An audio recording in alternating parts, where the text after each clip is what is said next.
कोई अगर मेरे से पूछे कि सबसे टफ़ टाइम क्या था, तो मैं बताना चाहता हूँ सबसे टफ़ टाइम जो था अपने आप को डायपर पहन के हुए देखना। येस, आपने सही सुना है। बीएमटी के साइड इफ़ेक्ट से मुझे यूरिन इन्फेक्शन हो गया था, जिसकी वजह से बार-बार यूरिन आना स्टार्ट हो गई थी। ऑल्दो मेरी रिकवरी घर पे चल रही थी, उसी बीच सडनली ये सब कुछ हो जाता है। अब हमें नहीं पता था कि ये कैसे सही होगा, क्या होगा? तो डॉक्टर के पास हम गए, तो उन्होंने बोला जितना उसको यूरिन आ रहा है उसको आने दो, अदरवाइज़ हमें वो जितना भी उसका ब्लड निकल रहा है वो इंजेक्ट करके मशीन के द्वारा निकालना पड़ेगा। अब वो इतना पेनफुल था, अभी मैं सोच रहा हूँ तो मुझे डर सा लग रहा है कि जब भी मैं एक ड्रॉप भी यूरिन की करता था, मेरा यूरिन के साथ ब्लड आता था। वो ब्लड बिल्कुल चिपका रहता था और वो किसी न किसी को निकालना पड़ता था। तो आप सोच सकते हैं कि कैसा होगा एक 32-33 साल का लड़का और वो यूरिन कर रहा हो और कोई ब्लड निकाल रहा हो उसके यूरिन जगह से। कभी-कभार मैं खुद निकाल लेता था बट येस इतना पेन होता था, तो अब लगता है कि वो कैसे मैंने सारा फेस करा होगा। बट येस टाइम के साथ क्योंकि नींद भी ज़रूरी थी और उस समय इतनी यूरिन आ रही थी हर 2 मिनट, हर 5 मिनट में, तो सोना मेरे लिए इम्पॉसिबल हो गया था।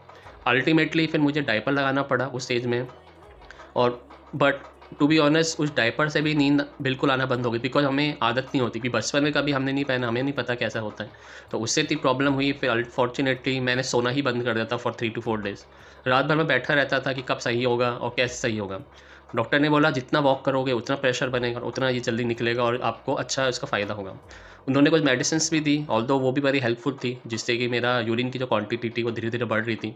बट येस एंटायर प्रोसेस को सही होने में पूरे 10 से 15 दिन लग गए और मेरी बॉडी बिल्कुल आप कह सकते हैं टूट चुकी थी उस समय, इतना ब्लड निकल रहा था, इतना दर्द होता था उसमें कि कोई और कह सकते हैं कि शर्म नाम की चीज़ बिल्कुल नहीं थी, बिल्कुल मैं बिल्कुल न्यूड रहता था उस समय बिकॉज़ जैसे ही कपड़े पहनता था बार-बार मुझे उतारना पड़ता था।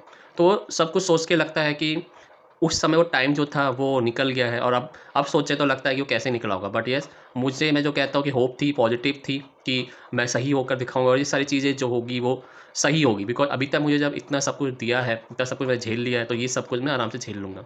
तो यही मेरी वॉइस मुझे रेज़ करनी है, जो भी अगर इस तरह के फ़ेज़ से गुज़र रहा हो, किसी भी क्रिटिकल इलनेस का, तो प्लीज़ आप सब्र रखिए।